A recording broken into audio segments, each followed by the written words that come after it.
Okay, so good afternoon, everyone. Thanks for logging on and welcome to our webinar today about balanced ventilation. My name is Taylor and I'm with Small Planet Supply. So for those of you who might be new to our company, Small Planet Supply is a North American company dedicated to the mission of creating both classic and modern high-performance buildings. In keeping with our mission, our company supplies and educates designers, homeowners, and builders in the use of energy-efficient building materials and mechanical systems. With two warehouse locations, a knowledgeable customer service team, and an online store open 24 hours a day, we can help you with your high-efficiency building project needs. So whatever your building future holds, we hope you'll plan it with the planet in mind. So today we have a presentation lined up for you about the importance of balanced ventilation. Our main presenter is Eric Fenno. If you've had a webinar with us before, you've probably caught one of Eric's presentations. So he's back here explaining why balanced ventilation is so important. In talking with customers and homeowners, a common thing people ask is, well, I have fresh air. There's air all around me in my house. So we're going to dive into the difference between balanced ventilation and no ventilation and all of the in between. So some housekeeping today. This presentation is being recorded and you will all receive a copy. We'll be sending out a comprehensive email with the presentation info, the recording, and any other pertinent resources, and that will be going to your inbox in about a week or so. We do have a Q&A section, so feel free to pop your questions in that throughout the presentation. Some might be answered during the presentation, and others may be answered after the presentation if we have time, or if they're just better, more conversational. And then if we are short on time for questions, or if your question is just a little too hyper specific to your project, just a reminder, we do have complimentary consultations to discuss your project. So you can schedule those on the Small Planet Supply website. So with that, I'm going to turn this over to Eric. Hello. Thank you guys for being here. So today we get to talk about my favorite topic, which is ventilation. Um, like Taylor said, I'm Eric Fenno. If you've called us or been to one of our webinars before, chances are, I answered the phone. I was doing the presentation. I do a few things, but primarily I do a lot of technical and install support. Um, and I love this presentation because I'm the one everybody calls when they're mad about something. And so getting ventilation right is a great way to stop people from being mad at you.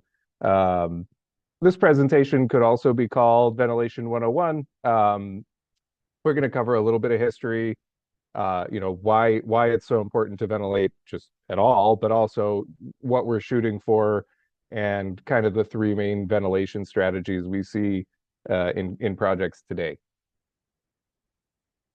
So we'll start with kind of the history and some of those design changes, the reason that we're starting to think about this a little bit more.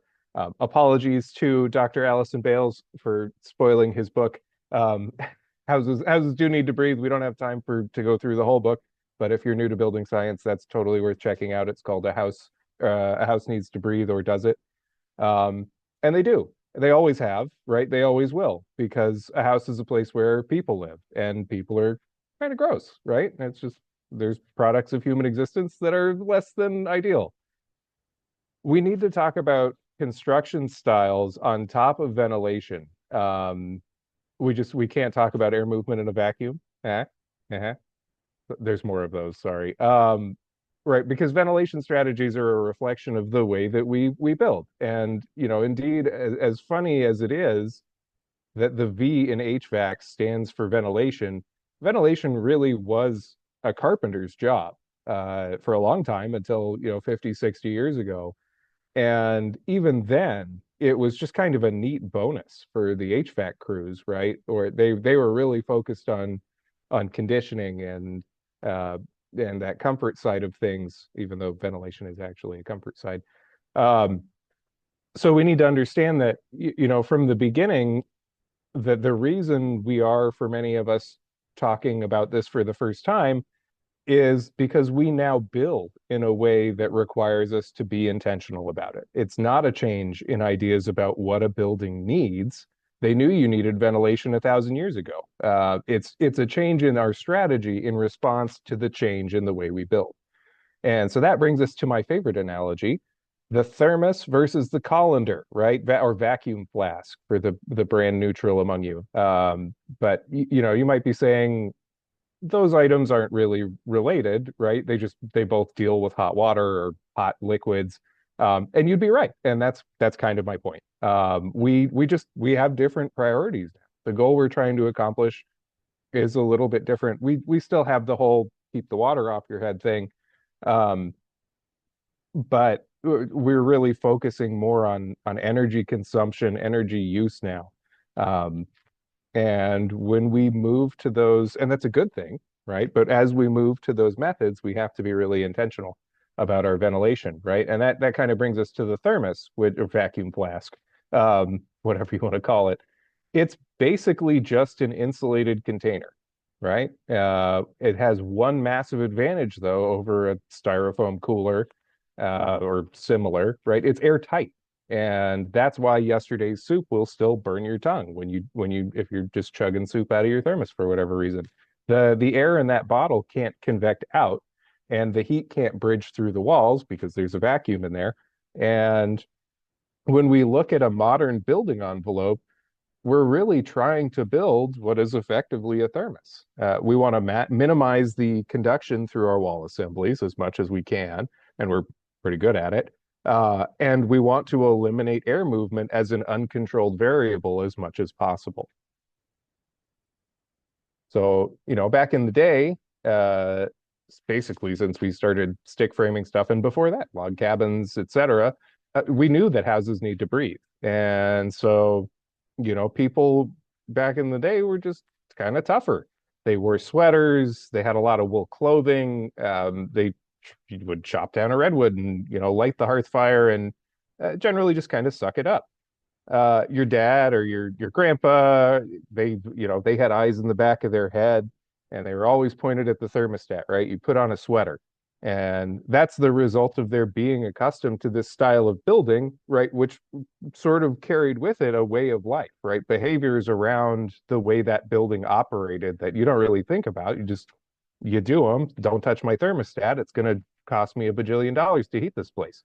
And historically, that we've built in a way that allowed wind and convection to sort of exchange the air in the house by intentionally framing them with channels in them for that air to move through, right? And it worked. And so the home in this picture belonged to my mom for a long time. It's from 1913, solid as a rock to this day. It's got original timbers. The 2x4s are actually 2 inches by 4 inches. It's done very, very well over the 12 years that it's been around. Um, it's durable. It's a pretty cute little house, and mission accomplished, right? In 1913. 112 years later, we don't want to be that tough, right? Or I don't. And we could be, but why? Why would we be? We don't need to. And in fact, I challenge you to go find a redwood that you're even allowed to chop down, right? And I would judge you if you did it anyway. There's not that many left of them. Um, but our priorities now are just different. We want comfort. We want to be energy efficient.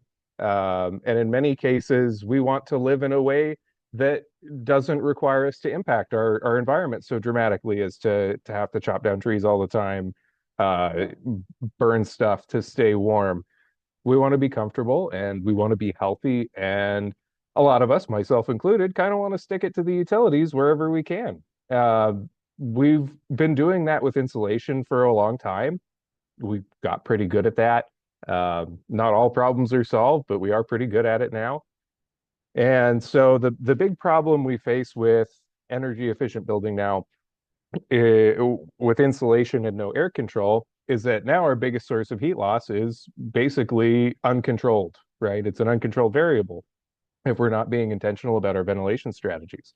Air movement is about 30% of your thermal loss, right? It's 30% of your bill. And, conveniently, we can stop that air from moving. And in a rare point of agreement, people and the government, even now, right, are very keen to save 30% of the energy that goes into our housing. And so that's why now we build with energy and comfort in mind. We insulate really, really well. We do exterior insulation to minimize our bridging, and we air seal everything. We build airtight. And when I say that, a lot of folks think that I'm just talking about passive house or net zero or other kind of standards that are above and beyond. But this is actually true for code built homes. Now, especially, I would say 2021 energy code, which was not implemented in 2021, but has implemented over the past few years. Um, I'm not the guy who says nice things about code, but it's pretty good. And so we're really getting there with just code standard new construction, but also we've been building airtight enough to have air quality issues since probably the late 90s. Um, and that's significant, right? Those a lot of those older homes, right, 20-year-old code built homes, were heated or cooled or whatever, conditioned, right, with a forced air system. And the forced air system did make up for a little bit of the ventilation. It would do some air exchange. It wasn't particularly efficient. We'll get to that. But now we're moving towards heat pumps, right? The life of that conditioning system is shorter than the life of the building, and you have to replace stuff eventually.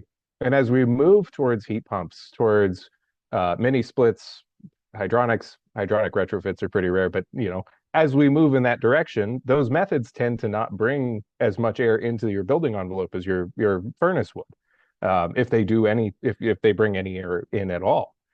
And when we don't have another source of ventilation, of supply and exhaust, as is often the case for our new builds, and those older homes retrofitted with more modern equipment, we then need to introduce dedicated systems for ventilation. Okay, so we build tight now, right? We have to move air.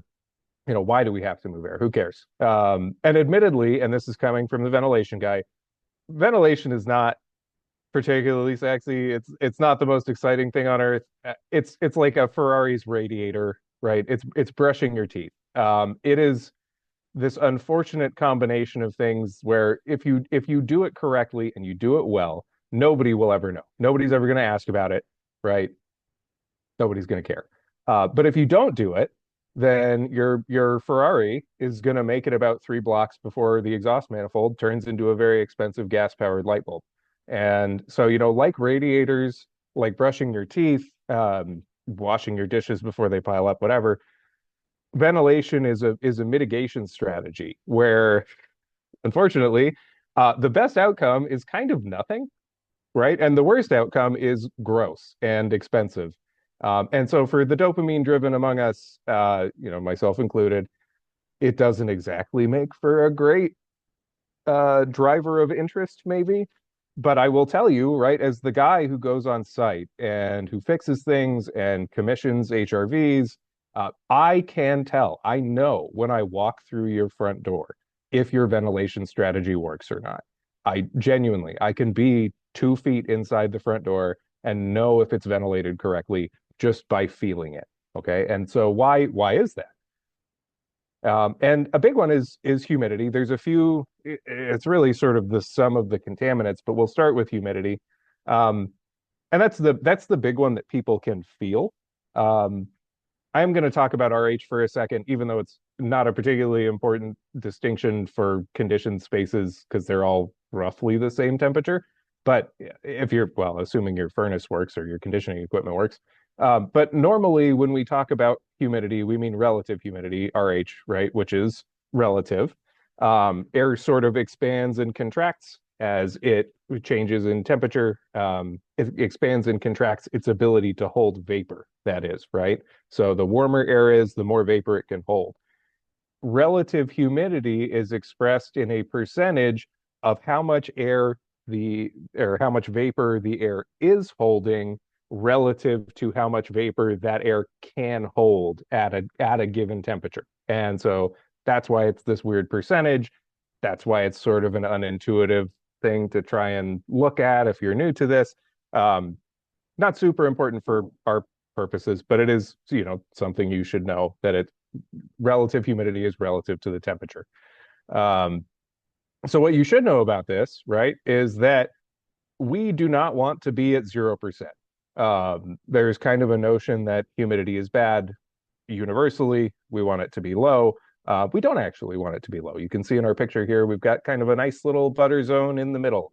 And so just like we don't want it to be zero, we definitely don't want it to be 100. Um, People are, coincidentally, I'm sure, sort of inclined towards this middle range. We've kind of got it baked into us that we like that middle range where stuff like bacterial growth and other nasty things tend to not happen as much. Generally speaking, at least here, I'm pretty northern climate biased, but generally speaking, we don't worry too much about drying out. Western central US, the Southwest, they do need to think about that stuff, especially in the winter. But most places, the combination of your ambient humidity and your internal humidity is going to push us up, right, rather than down. And the grocers stuff on this list tends to like that higher side. Those things, critters, fungus, VOC interactions. And so evacuating the excess moisture in our building is really important. It's also just uncomfortable to have really high humidity in your house. It's been about 90% relative at 50 degrees here in Western Washington for a couple of weeks now. I can't get warm indoors with a coat on. It's like having damp socks on all the time. It's terrible. So, we definitely want to manage this in our buildings, um, even if it's a little warmer there than outside. So our a smart ventilation system can manage the occupant generated moisture load. And if we're really smart about it, we can also get better resistance to big swings in ambient conditions. Places like the American South, or if all of a sudden now our winters are 90% humidity here, even, right? Places that are going to have that really high ambient level are still going to need a dehumidification solution. But a clever ventilation scheme can reduce the impact of ambient conditions on your internal system and also reduce the amount of work that a dehum would have to do if you did need one. The other thing that we tend to accumulate indoors are pollutants. Again, this is sort of a tricky thing because you can't really see or feel them. You can kind of smell them sometimes, but it's another one of those sort of invisible air quality things that's wibbly wobbly and sort of hard to wrap your head around. But we do tend to accumulate them, right? So and you know the difference when you go outside. There's fresh air everywhere. It's pretty dilute. You don't have to worry as much about it. When you're inside with no ventilation, right, no exchange, then the lack of fresh air means you're basically just sitting in there as those things accumulate. Internal sources of, maybe chemicals, um, off-gassing from building materials, your furniture, cleaners, combustion gases from cooking, pet dander, mold spores, stuff like that. It's a long list. And good ventilation is how we ensure that the pollutants we create or that we bring into our home can get out and that they get diluted by fresh air, which is an important component. We'll see that in a little bit. So, did I skip one? Hang on. No, I didn't. Okay, there we go. So, this is a slide that I bring to everything, so forgive me if you've seen it before, but it's relevant to that contaminants question. So this is an example of an airtight home. So this is a high performance building. This was built in 2016 with the express intention of being a healthy home. Okay, so great care was taken by the owner in selecting materials. They really avoided materials that and finishes that would off gas, chemicals, whatever. And when I say great care, I mean great care. This was not a project that compromised. And the owner has a very long history in building materials industry, sustainability work, right? And even then, it was impossible to create this home that didn't introduce harmful VOCs into the air. But this is a best case scenario, effectively. And so, just as an experiment, this house actually is ventilated correctly. But to see what would happen, he turned off his ventilation system for 2 days. And total VOCs spiked from this very low level down here up to what, three times the recommended threshold. And so this peak, right, again, this is a best case scenario. This is a house that was built with this in mind. And this is gonna be very much like or even much better than, a standard house being built today will look like without a ventilation system. And so once we turn the ventilation back on, VOC dropped way back and went right back to being below that threshold, being in that healthy range. And again, I didn't bring this to say, look how bad this is. I brought it to say, this approximates an ideal, and we still had an issue without ventilation. So before we get too far into it, oh, I said recovery ventilation. What is ventilation in general not, right? One of the things I mentioned earlier, kind of about ventilation being hard to understand and the separation of it and the heating and cooling is that we're all used to this acronym, right? With or without the R. Sometimes people leave refrigeration out of it. Sorry, refrigeration guys. Step one of understanding a smart, efficient ventilation system is understanding that it is only the V portion of this. Your heating, your AC, uh, your refrigeration, I guess, if you have a refrigeration system in your house, um, those all do stuff to the air, but it's not inherently ventilation, right? Those mini splits, those hydronics, radiant, baseboards, none of those conditioning systems are going to bring air into your building. They might move it around with some fans, they might induce the movement of air with convection, but they're not providing fresh air for you to breathe or removing air that already has been breathed. Air handlers are fairly common. They do bring air into the building.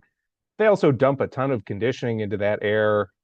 They remove a lot of air that's been conditioned, and they only operate, do it when they're performing a heat call, unless they're in continuous fan mode, which then continues to throw more of your conditioned air out the window. Um, and so I guess I bring this up because there's all kinds of caveats, products on the market, kind of miracle cures out there. Um, but the best way for you to sort of move forward with ventilation, the idea of ventilation, the best way for you to understand this is to understand that we are only talking about exchanging fresh and stale air, right? Not conditioning air. That's the other letters. Often the only reason we think about moving air is to condition it. And so that occupant comfort piece is still here just for ventilation. It's not temperature related. And again, it's important to understand that ventilation is its own very important thing, especially now. Um, Ventilation strategies can get implemented really poorly if we're trying to use catch-all solutions. Again, air handlers need to move tons of air to deliver conditioning effectively. Ventilators, on the other hand, need to move relatively small amounts of air, right? We don't need to move a ton of air to maintain air quality, and we'll look at that in a second. Um, a lot of them will have a heat exchange function. So even though we're running continuously in the background, we're not throwing all of our conditioning out the window. We can get some of it back. Um, and that heat exchange has a time component. So the slower we go, the better the efficiency we get. Um, but again, just summary of this slide. If you're new to this, let your conditioning be your conditioning. Let your ventilation be its own entity, right? Even if you have a forced air system, if you can help it. If you can help it, right? We work with what we got.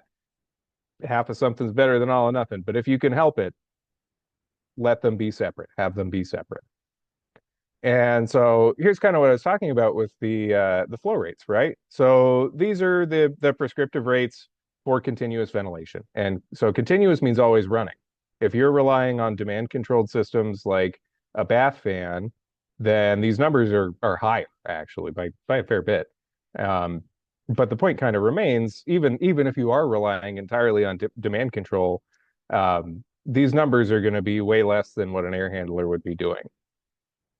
So the flows here are in CFM, cubic feet a minute, and it's not super important to remember specifics right now, but I do want to kind of take an example with us through the rest of this, and that's we're going to pick the big one, right? The exciting one. bring a little bit of spice into this. So 5,000 square foot, 5 bedroom house. But not most people's house, but it's kind of a fun example of how maximal you can be and how little you need. And to appropriately ventilate that massive 5,000 square foot, 5 bedroom house, you need 200 CFM, not even, right? 195. You have a fan somewhere in your garage that'll do 200 CFM. Um, it's not a big number. And so that's really good for us, right? From a ventilation perspective. If we were putting in a heating system, we were putting an air handler in that 5,000 square foot house, conventionally, and conventional wisdom is not always all that wise, but we're going to run with it for this. Conventionally, we would size an air handler at like 500 CFM a ton-ish, depending on where you live, your climate and all that stuff. 500 is a pretty easy number for my brain to work with, so I'm gonna stick with it. Say this is a 5-ton system.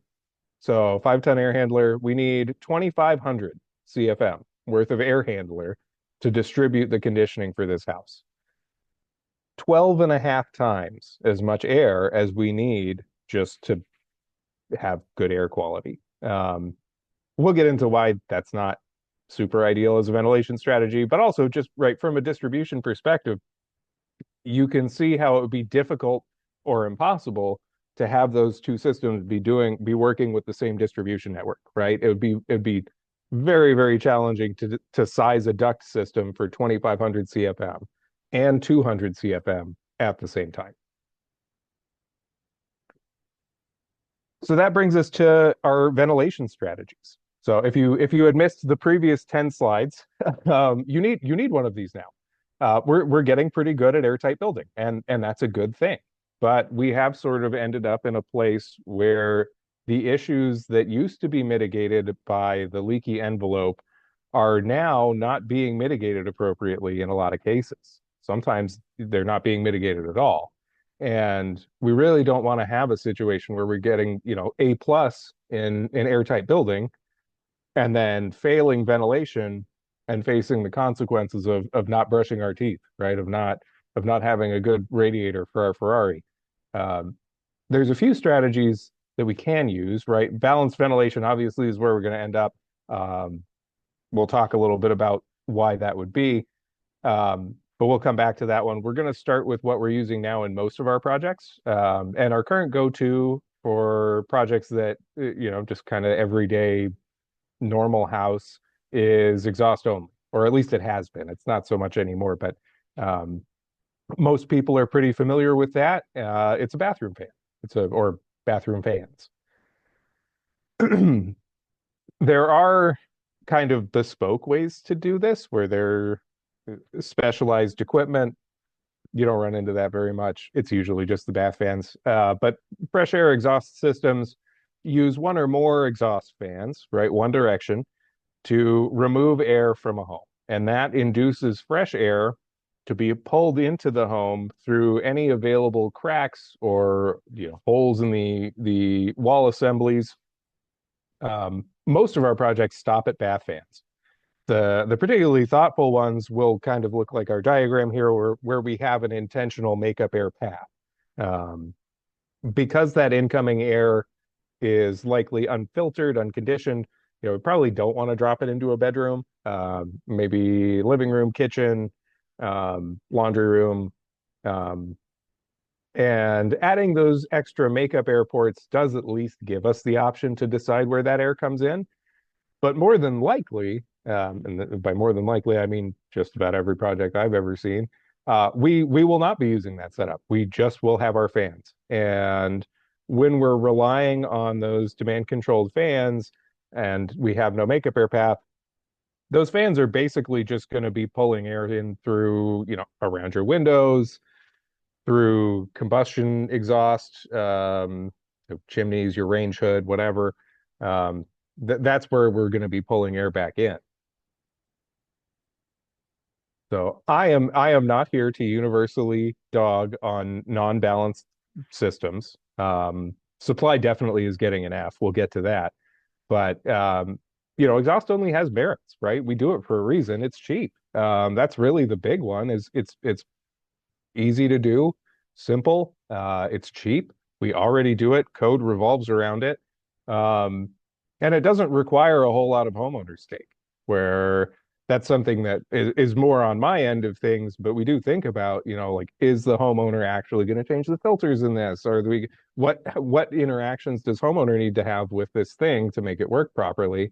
And with these, it's kind of got the nice bonus of like they hit a switch and they know that it's on because they can hear it, and it evacuates things pretty quickly. Um, it's not super great to be pulling air through the walls, but at least it's not going the other direction. Again, we'll talk about that when I fail supply ventilation. Um, we do have some cons, right? Of course. I love MS Paint CAD. I'm definitely guilty of drawing things like this because it's not my picture. I stole this. Um, but why would we not want to use an exhaust only system? So in most cases, again, we don't have that intentional path for air, and we're building more and more airtight. So as everybody knows, if you are not doing something on purpose, it's going to happen where and when you least want it to. Um, and in this case, usually where that is, if it's not coming in through your range hood or it's not coming in through your dryer, and we're putting vents on a lot of those these days, backdraft vents, so that that doesn't happen. Um, so it makes it a little bit, it's good that we're putting those backdraft dampers on those things, but it does sort of increase the likelihood that this air is instead going to come in around your windows, right? Around your doors, in your eaves, down from your attic through your insulation, just wherever it can get in. And it does pose a condensation risk. Not as much as going the other way, but it does, and that's not great. The other concern is combusting appliances, which talked a little bit about. Those aren't going in as much anymore, but they're all over the place in retrofits and existing structures. Um, and that's a serious concern, particularly in the case of like a fireplace, which is effectively just an open pipe for air to come back in through. We really need to be conscious of exhaust only ventilation in homes with those combusting appliances. You really do increase your risk for pulling your supply air back through the exhaust of those appliances, and that's not good. That's don't breathe that stuff. It's not good for you. Um, right? Not that it'll be an issue for you because you're all smart and you're going to be balancing. And then, of course, because we don't have an intentional supply path with this method, we can't really filter or condition that incoming air. You can if you're doing the smart thing and putting a makeup air system in, but if you're doing that, you might as well just put a balance system in. So does it work though? Okay, is the question here? This is in every house, got to work, right? Um, well, some of you may have gathered from the title of the presentation, not really. No. I mean, if you open your bedroom window, right, in January while you're asleep and it's snowing or whatever outside, then sure. Okay, it would. But let's take a look at our graph here where, maybe it's January and somebody doesn't want to sleep with the window open, and we can see what I mean. So, first of all, this is not an airtight house. This is 5 ACH, 5 air changes an hour, when they did their blower door test. And that means this was probably early 90s, maybe a little bit before that. You call it a normal air exchange rate, or you could call it below average. It just kind of depends on where you draw that line. Um, and then second, we're looking at CO2 in this, and CO2 is sort of a debate, I guess, on how important CO2 itself is. But it is a good proxy for how much used air, right, quote unquote, is in that space. And a higher CO2 is going to correlate with higher moisture, more contaminants, odors, the consequences of human existence, the stuff we don't want to be stuck with in a thermos. And so when we look at our graph here, the occupants go to bed around 11-ish, 11:15, and we see our CO2 spike immediately, like within half an hour, over that 1,000 parts per million range. And 1,000 parts per million is kind of where we say, yeah, no, you should really do something about that. Um, and contentiously, right? There's other discussions where they say, no, it's 800 or it's less than that. Um, so somebody gets up around 1:30, turns on the bath fan, right? Or exhaust only ventilation. And what we see here is that not only does it not, bring it back down, or it doesn't stop it from going up, it does slow it down a little bit. The slope gets a little friendlier, but it still rises, and the only thing that brings it back down is when they open the door and they dilute it. Supply is really key to keeping these contaminants diluted, and then of course we need to manage those by removing them. Um, so again, the window people among you would say, open your window then, right? And problem is solved, right? And yes, technically this problem is solved, right? The CO2 problem is solved. Um, but mitigating this problem by bringing in unconditioned, unfiltered outdoor air through your bedroom window while you sleep is just it's suboptimal. And if we think ahead, it's unnecessary, right?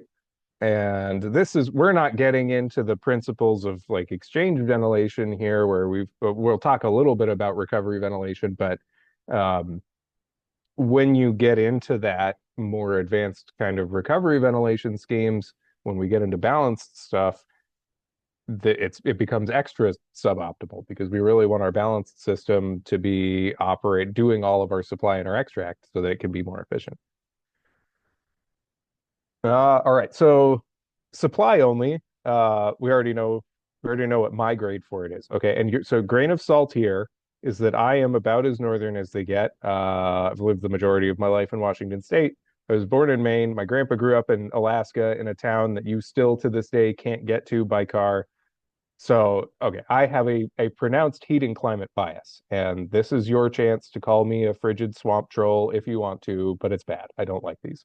That said, supply systems, right? A supply only system is an exhaust only system, but backwards. We have a fan or multiple fans, but usually just one big fan for our supply, and it's going to push air into our home, and that's what it does. Supply only systems, there are a couple of typical distribution methods. We have one would be like a fan that just dumps fresh outdoor air into central areas, very limited ductwork. Uh, Usually, when I run into these, it is like basically a jet engine up in the attic that just rams all of the air out of the building every few hours. That tends to overpressurize the building, and then the fresh air follows the leaks, right? Just like it did in our exhaust only ventilation, although usually these pressures are much higher and it forces wet, warm air through your wall assemblies, through all your cracks, onto the cold surfaces of your insulation, your sheathing, whatever's out there that's colder than your house, um, which, as you may have guessed, will create a little bit of potential for condensation in your wall assembly. So it's going to follow that path of least resistance. And on top of, maybe being rammed through your walls, it also just like may not go into your bedrooms if you don't have leaks there. They do tend to pay a little bit of attention when they're building your bedroom because drafty bedrooms get callbacks. So second method would be fresh air being dumped into the return plenum of like a forced air system. Talked a little bit about that. So, heating and cooling, whatever, big air handler in your garage, that sort of thing. And while those systems are ducted to, proper supply points for heating and cooling, the air handler, when you're in ventilation mode, right, we're running on a lower speed. And so the low speed fan pushing air into the ductwork that's sized for high volume heating and cooling is only going to deliver fresh air to the nearest points. And then it's only going to go to those points with less pressure than others, which is usually going to mean they're proximate to a building leak, right? An open window, uh, maybe your range hood, a way out. Um, and so either it's very plausible that you could find a lot of your fresh air going into the laundry room and going out your dryer vent since it's a readily accessible 4-inch hole in the building envelope. Um, and that's going to relieve that positive pressure. The pressure is going to want to go wherever it can. So again, I will list positive traits. Largely, these are the same as you would find in a balanced system supply. Right? It's almost like only doing it halfway. But for ventilation only applications, right, all that you really need is a fan. You need a control system, a fan, and some simple ductwork, right? And so, like an exhaust only system, it's pretty cheap to implement. We aren't pulling our supply air through the building envelope, technically. Emphasis on supply, but technically it is correct as long as you make that distinction. And then where your heating and cooling system is forced air, the air is typically introduced at the return of your air handler. And so that does give you an opportunity to filter your outdoor air before it gets distributed. Um, if you have a forced air system where that return is also going to end up helping mitigate some of those pressure issues, right? Assuming that was designed into it, it might do a pretty good job of that. That is a pretty strong assumption. It almost certainly is not. All right, but if you've done things correctly, you're excused from my tirade. Um, the outdoor air is also going to be conditioned when it comes through that air handler, but we still need to use energy to do that. We still need to use energy, extra energy, more energy to condition that incoming air. We do get supply control in this case, and this is probably the strongest argument for supply only ventilation. Having control of your supply air is very, very nice. And generally, you're going to have your controls integrated with your heating and cooling system, your air handler. That ensures, your supply air is adequate to meet the design requirements of that structure. Um, right. So there are pros to this, right? It's not all bad. Um, and why do you hate them so much, you frigid swamp troll, Eric? And I will tell you why. Okay, so supply only systems tend to pressurize the building. We talked a little bit about that. It'll ram air out through your windows. As if your doors are closed, that pressure is going to seek the next lowest resistance pathway.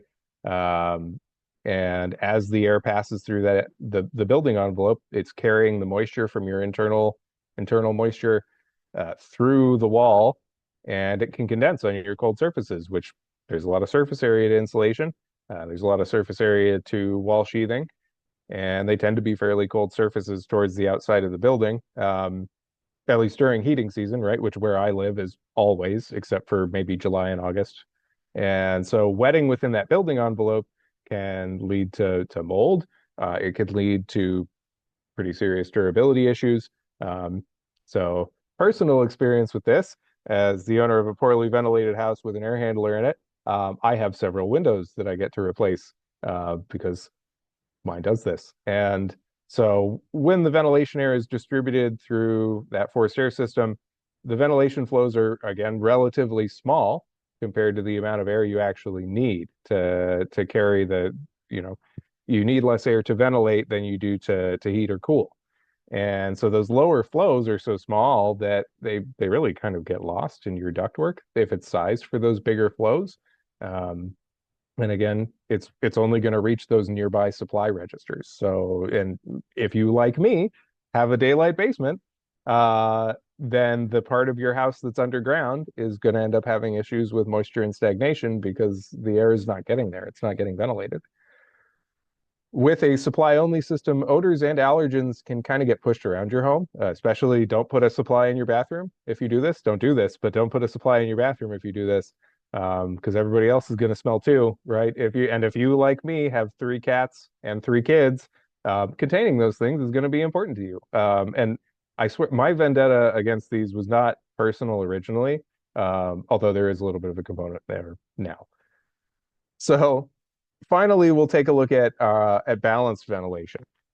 So fresh air balanced systems are going to supply and filter outdoor air while exhausting an equal amount of indoor air.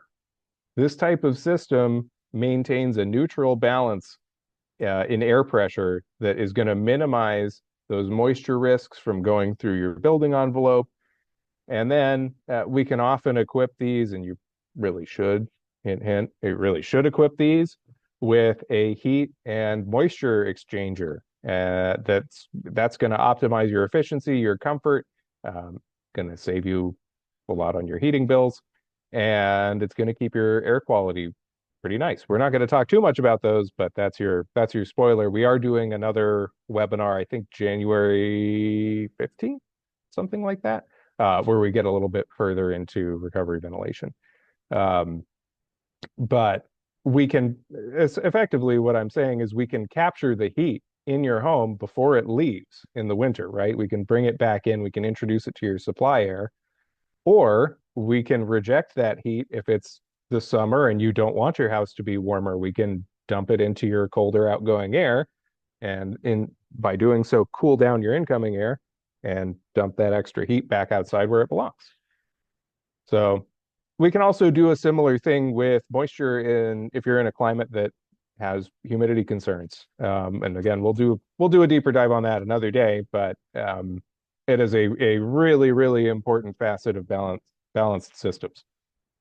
So balanced ventilation comes with a lot of positives, but the ability to distribute a lot across the house with pressure differential is probably my favorite. So you can kind of think about this as adding up the two systems we talked about before, and you put them together, and then all of a sudden they work really well.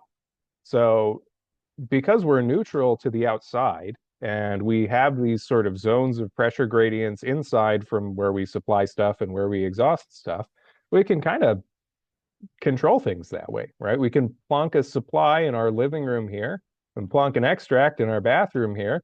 And that pressure gradient will pull that fresh air from where you want to have fresh air, and you're going to breathe it, you're going to use it across through hallways, things like that, into a bathroom or a place that has those moisture concerns, those odor concerns, and we want that air to get rid. We want it to stay in that room, and we want to get rid of it. And so when we distribute this way, when we have this nice balanced total system, and then this pressure gradient inside, we can pretty easily engineer things to do this and kind of use our hallways as like a transfer duct. Ideally, balanced ventilation is going to use that supply fan and exhaust fan to flow across the whole building. We are going to distribute like this, but you don't have to. There are decentralized ways to do this, and those can work pretty well. You just have to think about them, just like everything else with ventilation. Um, those two fans are gonna ideally be within the same package. They're gonna be paying attention to each other, and a lot of the time they will balance with each other. They'll have kind of feedback to the fan motors that says, "Oh, that fan's spinning a little bit faster because the wind's coming in," or whatever. And the other fan will try and keep pace with it so that it's always bringing in and exhausting the same amount of air. There aren't all like that. Sometimes you have to set them up, but ideally you would have them either paired to each other or uh, manually matched to each other, right? When you go and commission things. And these balance systems, especially if you have one unit doing it all, provides a really convenient place for a one central, really high level filter. So downsides for balanced ventilation, there aren't a ton of them. There are a couple. Cost is the big one, and this is why people complain. Um, I have my feelings about this, but you do need to duct these independently. There are, again, there's a lot of units that say, no, you can put it in the air handler, you can put it wherever. Don't do that. You want to have an independent system that has ducting that's sized correctly for it. Um, and that costs money, right? You need to buy the unit, you need to buy the ducting, you need to pay the labor to put everything in. So it does add cost. You also need to think about it, right? You need to plan, that adds cost. You need to commission them, that adds cost. We'll get back to commissioning. So that's really the downside, is that it's sort of unexpected for a lot of people. A lot of people aren't thinking about ventilation. And so when you go, oh, hey, yeah, you need a fresh air system on top of your conditioning system, it can be a little bit of a surprise to people. So if you're an architect, if you're a project manager, if you're somebody who's going to be talking to a client ahead of time, ventilation strategies are going to be really important to you not getting callbacks.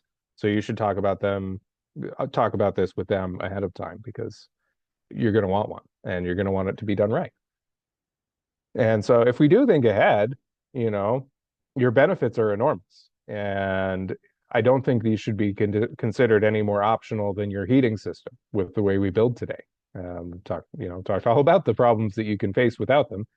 Um, Smart ventilation is critical to energy efficient projects, and every project on the West Coast now, in theory, is energy efficient. So it is going to add cost. It really shouldn't be treated as an optional cost. It should be treated as something you should be doing. One aspect of a balanced ventilation system that could be considered, kind of a downside. Again, I have my feelings about this, but it's really important to commission these. Many units, like I said, are going to have those fans that are balancing themselves, balancing each other based on the internal conditions of that unit. But they can't account for the resistance of your distribution stuff, right? Your ducting. And that can be significant, especially if some of your runs are longer. It's really, really important to go out into the house and verify that at your registers, you have the appropriate airflow, particularly for your bathrooms. That's a code concern. If you're doing continuous ventilation, you need 20 CFM in your bathroom. And you need to make sure you have 20 CFM in your bathroom. It's a code requirement for a reason. If you do, it's going to mitigate your moisture concerns better than any bath fan, right? If it's running continuously, it's going to do 5 times the work of a manual 100 CFM bath fan every single day. But you do need to make sure that you have airflow at that register and that it's doing what you want it to do, and that we're going around to all of our registers and making sure our system is balanced so that we're not pressurizing our house and we're not facing some of those challenges, and that we are getting that pressure gradient and that things are working correctly. Um, Again, it does contribute to cost. It's an extra step. It's something else you have to think about, but it also ensures that your system works right. And it's very important to the success of these. When we have this dedicated continuous ventilation, right, when we're managing things in this way, we get all kinds of possibilities for managing our building conditions for our occupants, right? And as well as the overall energy load of the building itself. And that could be done by like we said, we add heat or energy exchangers that are going to recover, maintain internal conditions from the energy we've already created or used. Not created so much, used definitely. Um, but that the energy that we've placed inside of the building, right? And that's its own workshop, but it sets us up for a situation where instead of conditioning that 2,500 CFM of air constantly or whenever your air handler runs every couple of hours, instead of conditioning all the air in your house all the time, when we have a good recovery ventilator, we can effectively get to a place where, you know, we're not even conditioning the 200 CFM of the unit. We're effectively supplying conditioning to about 30 CFM of fresh air to our 5,000 square foot house, right? Some recovery ventilators are 80 or 90% efficient. And, of course, everything has variables, fan speed, whatever, but a tiny, tiny fraction of the energy input that we would otherwise need, right? Just by thinking ahead about this one thing. And that's why it's so important to have this balanced ventilation system as we move forward into more energy efficient methods, as we build airtight.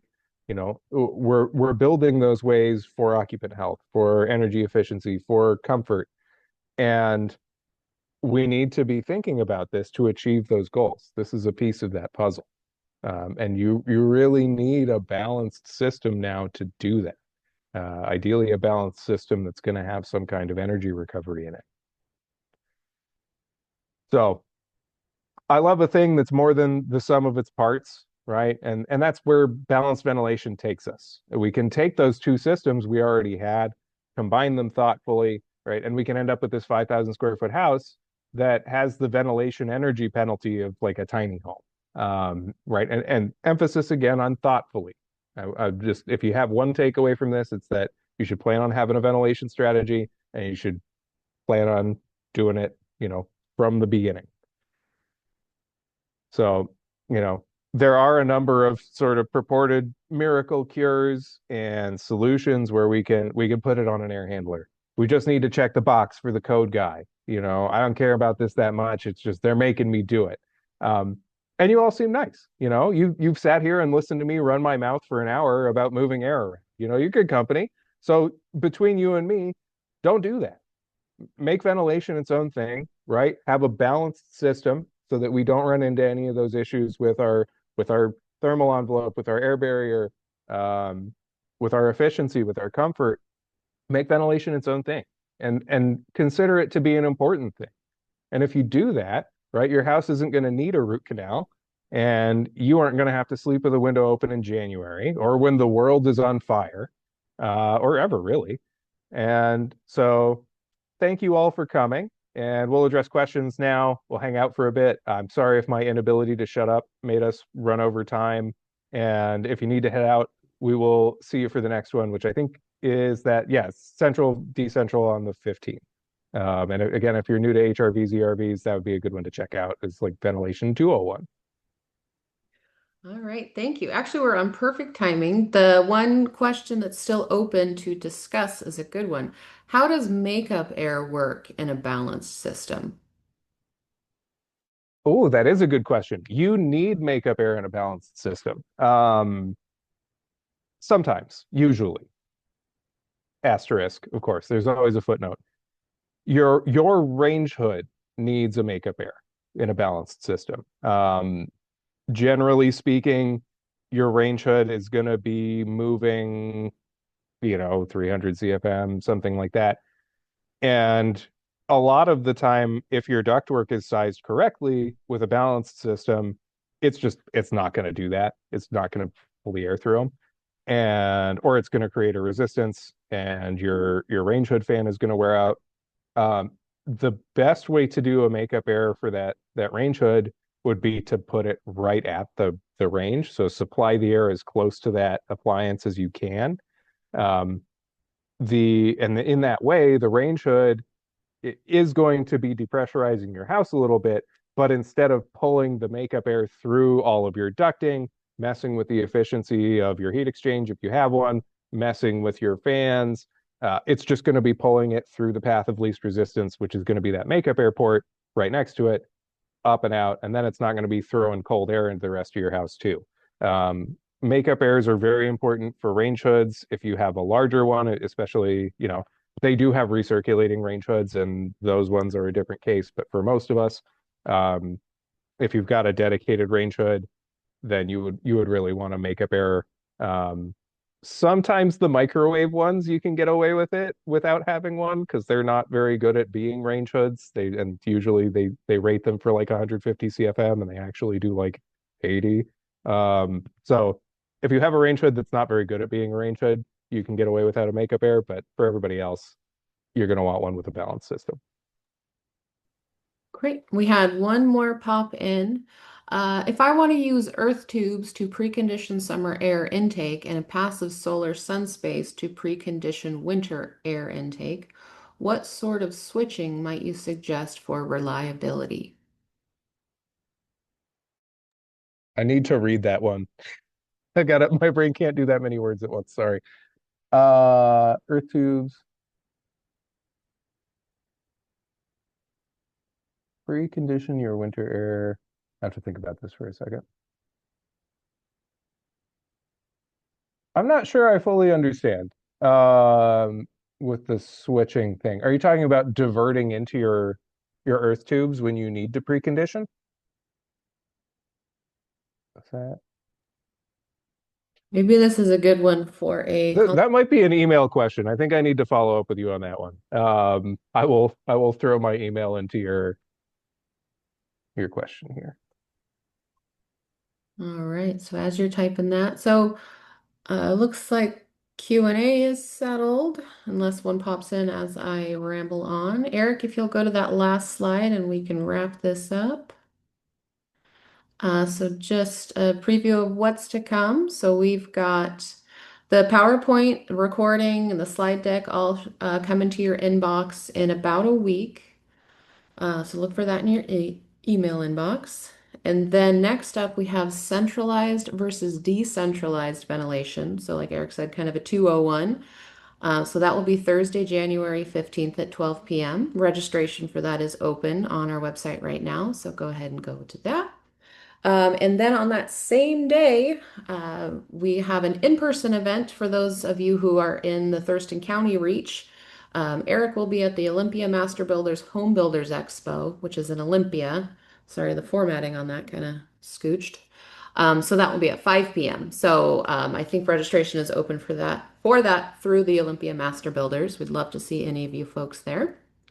And then a webinar after that will be the Sanco 2 heat pump water heaters on Thursday, February 12th at 12 p.m. So thank you all again for coming. We have our sales email addresses there on the side. And do remember we have the free consultations. And you're always welcome to just give us a call or send an email. So again, thank you for coming. Eric, thank you for another great presentation. Got a couple good dad jokes in there. Always appreciated. And everyone have a great rest of the month, of the year, and we look forward to seeing you in January. Yeah. And then before you close out, we did have a couple people scooch in, so I'm going to hang out for just a Oh, second. I'll answer them. oh, good ones too. Yeah. So unconditioned attic for balanced ventilation system. That I assume you mean locating your ductwork up there or possibly ventilating that space. I will talk about both. Um, so you don't generally want to locate your ventilation unit in unconditioned space. It does depend on your manufacturer. I don't know everybody. I'm sure there's somebody out there who says, yeah, you can do that. The ones that we tend to work with say, no, don't do that. There are operating temperature limits. So, both for the health of your unit and also just kind of the efficiency of it, it's better to have it in a space like a garage is okay, but attics specifically tend to either get really, really hot, really, really cold. Something like a garage where it's 50, 60 degrees, that's not as big a deal. But up in an attic, you can clip your upper operating temperature limits in the summer. And it also kind of presents a risk for condensation in a place that you really don't look at stuff, right? You're not going, I don't go up to my attic all the time and check out what's going on up there. Um, and so it's better to avoid if you can. And the same goes for your ducting. So specifically, I'm talking about an HRV or an ERV, and you're ducting effectively once air goes through the heat exchanger, that air is functionally conditioned. And so as you distribute through your house, if you're going through your attic in an unconditioned space, you have that same sort of risk for condensation and also just loss of efficiency for your system. Um, and so you can do it, but you do need to really intentionally insulate that ductwork. Generally speaking, a lot of systems are going to use a flex duct or something like that to run around an attic. So burying it's not a great idea. What a lot of folks do in that situation would be build like a chase out of styrofoam or XPS board. I call it styrofoam. It's XPS if you're fancy. Um, and they'll build like an insulated soffit so you don't have to insulate each duct itself. And then the other side of that is ventilating that attic space. We do that every once in a while. Usually, I would only do that for an encapsulated space, so it'd be like semi-conditioned. But you can't do that. You just have to manage you got to manage your condensate risk if you're pulling that back to your unit, and it may, but will pull down the efficiency of your heat exchange if you're pulling cold air into it on the extract side. Um, and then, so hopefully that answered your question. If it didn't, email me at eric@smallplanetsupply.com and I will talk to you about it more. Um, and then HRVs versus ERVs, when and where, it's a climate dependent thing. Most of the US will use an ERV these days. When we go back to our slide, and I'm sorry if I'm taking up a bunch of your time here, but when we go back to all the way back to our humidity slide here, if your climate is regularly outside of this little kind of blue butter zone, which actually is a little wider than this in real life, it goes out to like 60, 65, depending on person. But generally, if you're on the either end, right, not in the middle, if your ambient conditions are going to be on either end of this, you would probably want an ERV. More places in the US are ERV climates than not. It used to be just the Pacific Coast that would be an HRV climate, and that's changing. So here we're starting to see really extreme humidity conditions in the summer. It's 90% RH right now. we're starting to become more of an ERV climate here at Olympia. And so as stuff changes, it really depends. There's not a downside to using an ERV in an HRV climate, except for maybe cost. ERVs tend to be a little more expensive and they tend to have nominally a lower efficiency. But if you're in an ERV climate, it actually boosts your conditioning bills for weird, fancy science reasons that we don't have time to get into. Um, Generally what I tell people is this: if you go outside and you're not comfortable and it's not because of the temperature, right? You go, oh, I I have two jackets on and I can't get warm, or it feels like I'm breathing in a cloud of fog or something. Um, then you would probably want an ERV, right? If you're personally uncomfortable for reasons other than temperature, it's usually a good sign that you would want an ERV.